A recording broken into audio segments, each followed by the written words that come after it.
शंकर की आराधना करिए, शिव बाबा को केवल प्रेम के भाव से। कोई कहे कपड़ा बदल लो, नहीं, कलेजा बदल लो। कोई कहे ये लगा लो, कोई कहे वह लगा लो, कोई कहे ऐसा करना पड़ेगा, शिव की आराधना करना है तो इतना व्रत करना पड़ेगा, इतनी साधना करना पड़ेगी। उससे कह दो हमें कुछ नहीं आता, हमें तो एक चीज आती है, मुख से कहेंगे श्री शिवाय नमस्तुभ्यम और सवेरे भरेंगे एक लोटा जल, इसके सिवाय हमें कुछ नहीं आता। बोल बम का नारा है,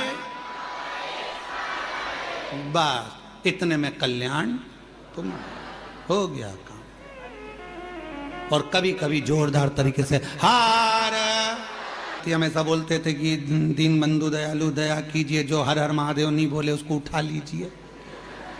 परंतु हमने बोलना बंद कर दिया, क्योंकि कई लोग हेडफोन लगा के गाड़ी में चलते हैं, बाइक चला रहे होते हैं, तो वो उन्होंने पत्र लिखा, गुरुजी तुम बोलते हो कि दोनों हाथ उठाकर हर हर महादेव बोला, नहीं तो भगवान उठा लेगा, तो हमको गाड़ी खड़ी करना पड़ता है, बीच चौराहे पे हर हर बोलना पड़ता है, तो आसपास वाले चक्कर खा जाते हैं, इसको कहीं मिर्गी का दौरा तो नहीं आ गया।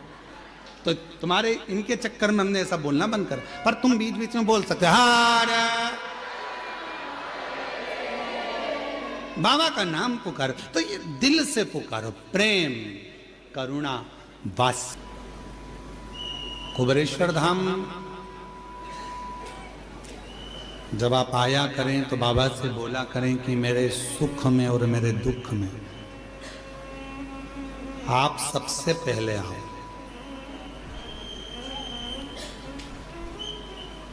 क्यों?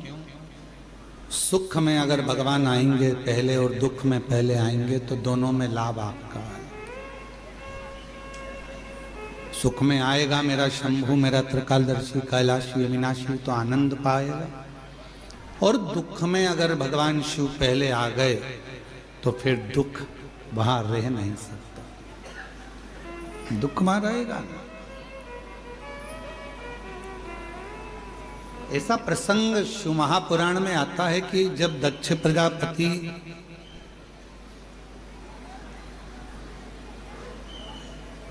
ने नगर में सूचना करी कि मेरी बेटी सती का विवाह करना है और इसका स्वयंवर है,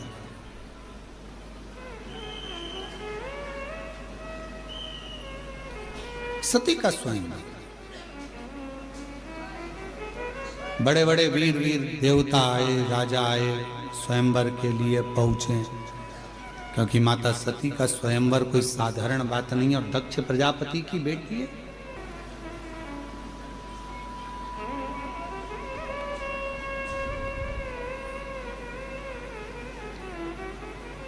सबको पत्र गया, सबको निमंत्रण गया, पर मेरे देवाधिदेव महादेव के यहां ना तो कोई पत्र गया ना कोई निमंत्रण गया।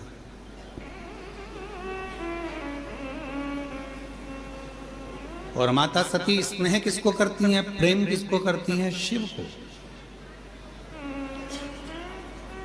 ये संसार की रीति रही है। कल भी कथा में कहा था कि लोग दूर वालों से फोन लगाकर पूछते हैं तुम कैसे हो, और पास में जो रह रहे हैं उनसे बात तक नहीं कर पाते कि तुम कैसे हो।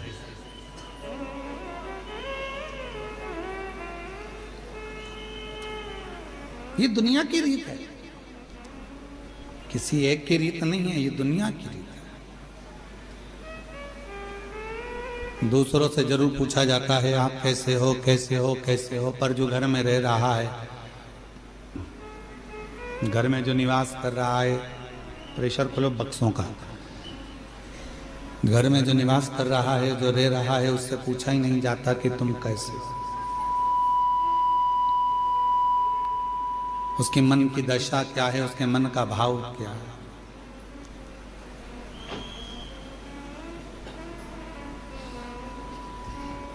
किसी ने बहुत अच्छी बात कही कि खिलौने वाला खिलौना बेचता है,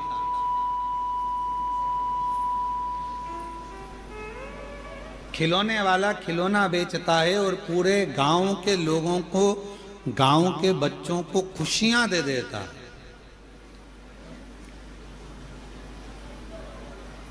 और वो खिलौने वाला जब खिलौना बेचकर गांव के बच्चों को खुशियां दे देता है, तो उन गांव के बच्चों के चेहरे की खुशी थोड़ा सा धन देती है और वो धन से उस खिलौने वाले के घर के बच्चों के चेहरे पर भी खुशी आ जाती है, उनके चेहरे पर भी प्रसन्नता आ जाती है,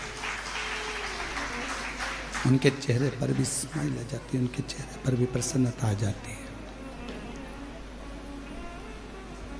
शिव पुराण कहती है कि आप किसी को प्रसन्नता दोगे तो आपको प्रसन्नता मिलेगी,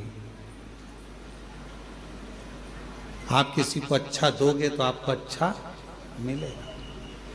और गाली देकर देख लो, गाली भी मिलेगी और बोनस भी मिलेगा।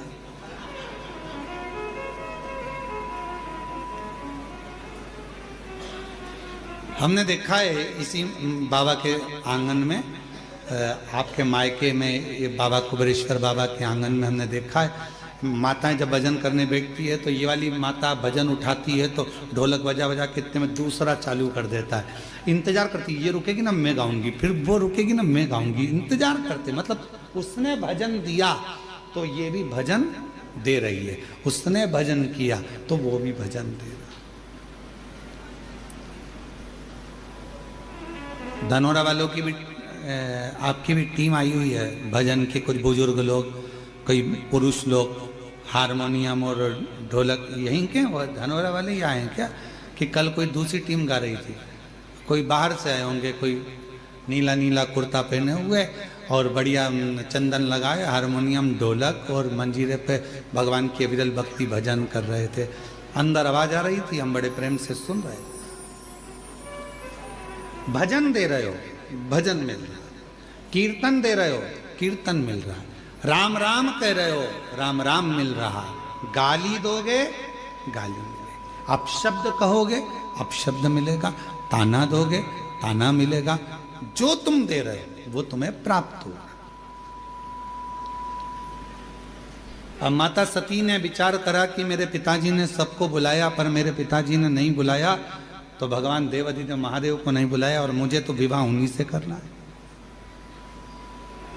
मुझे तो उन्हीं के साथ विवाह करना है, मेरा विवाह तो केवल मेरे को शिव जी के साथ ही करना है, भगवान शंकर जी के साथ ही करना है।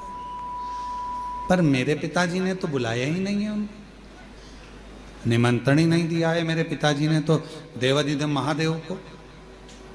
और दक्ष प्रजापति ने नगर के शिल्पकारों को बुलाया जो मूर्ति बनाते थे, और मूर्ति बनाने वालों को बुलाकर कहा शिल्पकारों को कि एक पत्थर की शंकर जी की प्रतिमा बनाओ और मेरे राज्य के दरवाजे पर लगाओ, जहां से सब अंदर आएंगे तो वो शंकर भगवान को द्वारपाल बना के मेरे दरवाजे पर खड़ा कर दो, जिससे दुनिया के लोगों को लगे कि शिव जी को द्वारपाल बनाया है। शिव जी को द्वारपाल कर रहे हो, ये अच्छी बात नहीं है। भगवान देवाधिदेव महादेव की मूर्ति बनाकर दरवाजे पर बिठा देना, ये कहां की रीति है?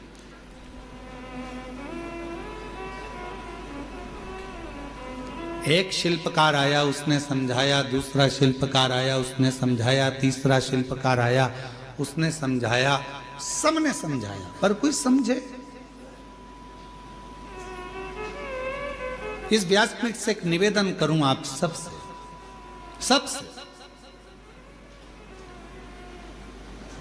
अगर यदि आप लोग अपनाएंगे तो कहना उत्तमता है, नहीं तो व्यर्थ बोलना और व्यर्थ बात को रखना ये तो श्रेष्ठता नहीं है।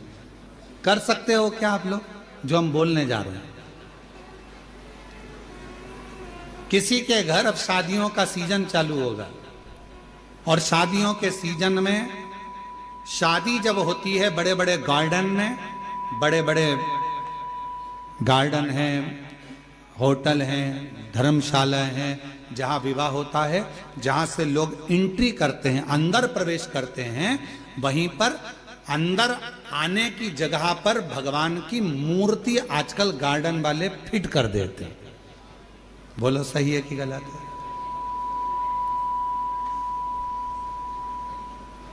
आप पान खाते हुए जा रहे हो, खाना खाकर जा रहे हो, भोजन कर कर जा रहे हो, शादी में प्रवेश कर रहे हो, नाच रहे हो, कोई मदिरा पिया हुआ है, बाराती किसको मालूम कौन कैसा है, कोई ड्रिंक कर रहा हुआ है, मदिरा पिया हुआ है, कोई गलत भक्षण कर रहा है, किसी ने गलत काम कर दिया, कोई गलत विचार से गलत व्यवहार से आया हुआ है, और दरवाजे पर तुमने भगवान गणेश जी को बिठा दिया, दरवाजे पर तुमने वेंकटेश भगवान को बिठा दिया, दरवाजे पर तुमने श्री जी बाबा को बिठा दिया, दरवाजे पर तुमने ठाकुर जी को बिठा दिया, दरवाजे पर कृष्ण की मूर्ति रख दी, दरवाजे पर तुमने शिव जी की मूर्ति रख दी, दरवाजे पर तुमने भगवान की मूर्ति रख दी। नहीं, एक नियम बनाओ, आज से कथा सुनने वाले एक नियम बना लो, किसी की शादी में जाओ और दरवाजे पर अगर किसी भगवान की मूर्ति प्लास्टिक की या पीओपी की किसी की भी मूर्ति रखी देखो, तो तुम जो लिफाफा दो ना, उस लिफाफे के ऊपर एक लाइन लिख कर दो कि भगवान की जगह अपने बाप को बिठा देते।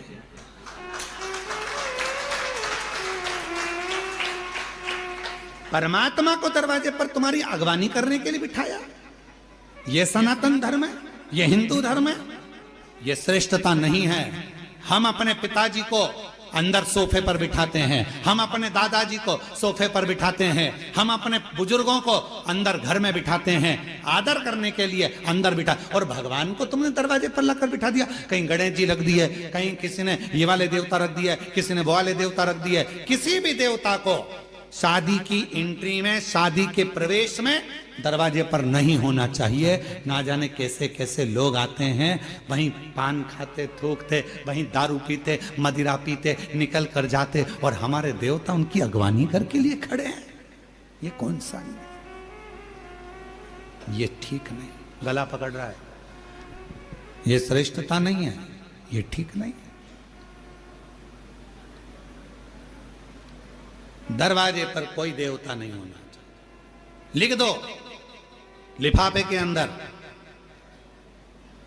अंकल जी हम आपकी शादी में आए थे, बेटे की शादी आपने करी, पर हमको अच्छा नहीं लगा, आपने भगवान को दरवाजे पर द्वारपाल बनाकर बिठा दिया, ये हमको ठीक नहीं लगा। जब 25-50 लिफाफों पर ये लिखा रहेगा, तो अगली बार शादी करने वाला सबसे पहले कान पकड़ेगा और भगवान की मूर्ति को दरवाजे पर अगवानी करने के लिए द्वारपाल बनाकर नहीं देगा। हम सुधरेंगे, जम के बोलो, हम सुधरेंगे, युग सुधरेगा। पहले सुधरना हमें अपन को पड़ेगा। एक नियम, शादियां चालू होगी, 11 के दिन देव उठ जाएंगे, विवाह चालू हो जाएंगे। आप सब जितने आस्था चैनल पर कथा सुन रहे हो, जितने फेसबुक यूट्यूब पर कथा सुन रहे हो, जितने पंडाल में बैठकर कथा सुन रहे हो, बिना संकोच के कोई टेंशन मत लेना कि कोई क्या कहेगा। आग लगे बस्ती में, अपन रहो मस्ती में, क्या किसको रोइए, चादर तान के सोइए। तो अपने को टेंशन लेना नहीं, टेंशन दे के चलो पर लेके मत चलो। अपने को टेंशन नहीं लेना। लिफाफे पे लिख दो सबसे बड़े अक्षर में, आपके घर पर हम आए थे, शादी में होटल में आए, घर पर आए, दरवाजे के बीच में, इधर से लोग निकल रहा है, इधर से लोग निकल रहा है, बीच में तुमने गणेश जी को रख दिया, ये अच्छी बात नहीं। शंकर जी को रख दिया, अच्छी बात नहीं। अयोध्या के राम जी को रख दिया, अच्छी बात नहीं। कृष्ण जी को रख दिया, बाकी बिहारी को रख दिया, ये अच्छी बात नहीं। ये हमें अच्छा नहीं लगा। लिख दो साहब, हमें अच्छा नहीं लगा। ये मूर्ति दरवाजे पर नहीं। अगर रखना ही है तो तुम्हारा दूल्हा दुल्हन का जो स्टेज बने, उस स्टेज के पीछे तुम भगवान को रखो तो तुम्हें आशीर्वाद प्रदान करेंगे।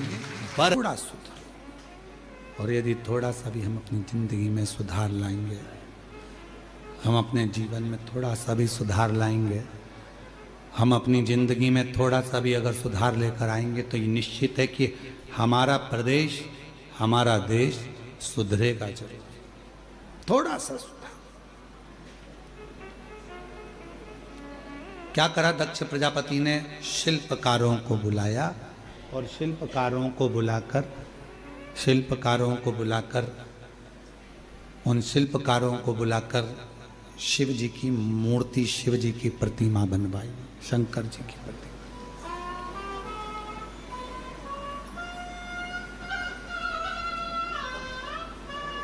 एक शिल्पकार ने समझाया, दो ने, प्रेशर नहीं आ रहा है भाई। एक शिल्पकार ने समझाया, दो शिल्पकार ने समझाया, 3 ने समझाया दक्ष प्रजापति को कि ये मूर्ति बनाकर दरवाजे पर मत खड़ी कर। ये मूर्ति दरवाजे पर श्रेष्ठता नहीं देगी, मत खड़ी कर। दक्ष प्रजापति अगर अगवानी करने के लिए तूने द्वार पार भगवान को बना दिया तो बाद में तुझे भुगतना पड़ेगा। जरा विचार करो कि दक्ष प्रजापति को कितना भोगना पड़ा। बकरे का सिर लगा था, शीश कट गया था। उसने शिल्पकारों को केवल एक ही बात कही थी कि मेरी बेटी का स्वयंवर है, मेरी बेटी का, और मेरा मन, मैं दरवाजे पर किसको खड़ा करूं? ये मेरा मन, मेरा राज्य, मेरा महल, मेरा नगर, मेरा मेरा मेरा मेरा मेरा करते रहे। और जब दक्ष प्रजापति का सिर कट गया तो बकरे का सिर लगाया। किसी ने पूछा किसका लगाओ, तो कि बकरे का लगाओ। क्यों? क्योंकि दक्ष प्रजापति कर रहा था कि मेरी बेटी का स्वयंवर, मेरा महल, मेरा नगर। बकरे का सिर लगा दो तो मैं करता रहेगा।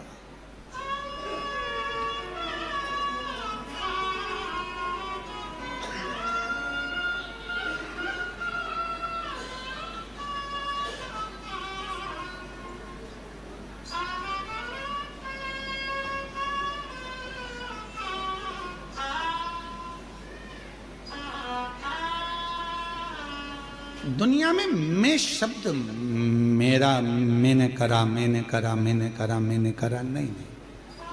प्रभु आपकी कृपा से सब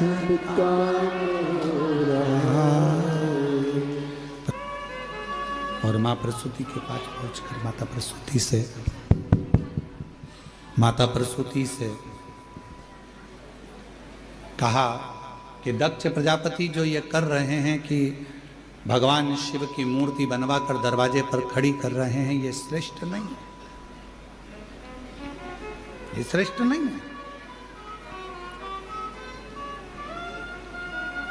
मना करो उनको। माता प्रसूति जी दक्ष प्रजापति को, माता प्रसूति जी ने दक्ष प्रजापति के पास पहुंची और माँ प्रसूति, ये नहीं चल रहे हैं, तुम्हारे उधर की आवाज बढ़ रही जिसका रिटर्न आ रहा है, स्पीकर और ये वाले भी बंद पड़ रहे हैं क्या? माता प्रसूति दक्ष प्रजापति के पास पहुंची और दक्ष प्रजापति के पास जाकर माता प्रसूति ने समझाया, कहा स्वामी मेरा एक कहना मान लीजिए, मेरा निवेदन स्वीकार कर लीजिए। क्या निवेदन है? निवेदन केवल इतना है कि भले आप शिवजी को स्वयंवर में बुलाएं ना बुलाएं ये अपनी जगह पर है, पर शंकर भगवान की मूर्ति बनाकर दरवाजे पर द्वारपाल बनाकर ना बिठाएं।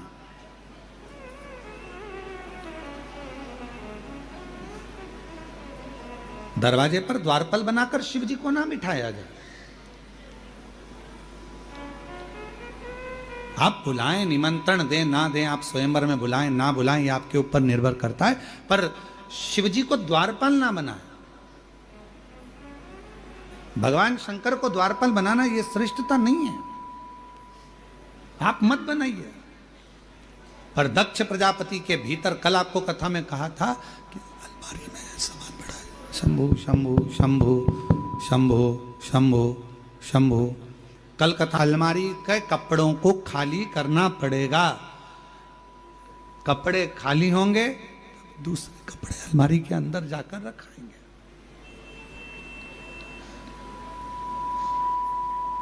मसालदान के डब्बे हैं, डब्बे के अंदर मसाला भरा पड़ा हुआ है। मसालदान के डब्बे हैं, उन डब्बों के अंदर मसाला भरा पड़ा हुआ है, पहले से मसाला भरा हुआ है, उस डब्बे को थोड़ा सा खाली करना पड़ेगा। और जब हम डब्बों को खाली करेंगे तब उसमें मसाला दूसरा भराएगा, तब उसमें मसाला।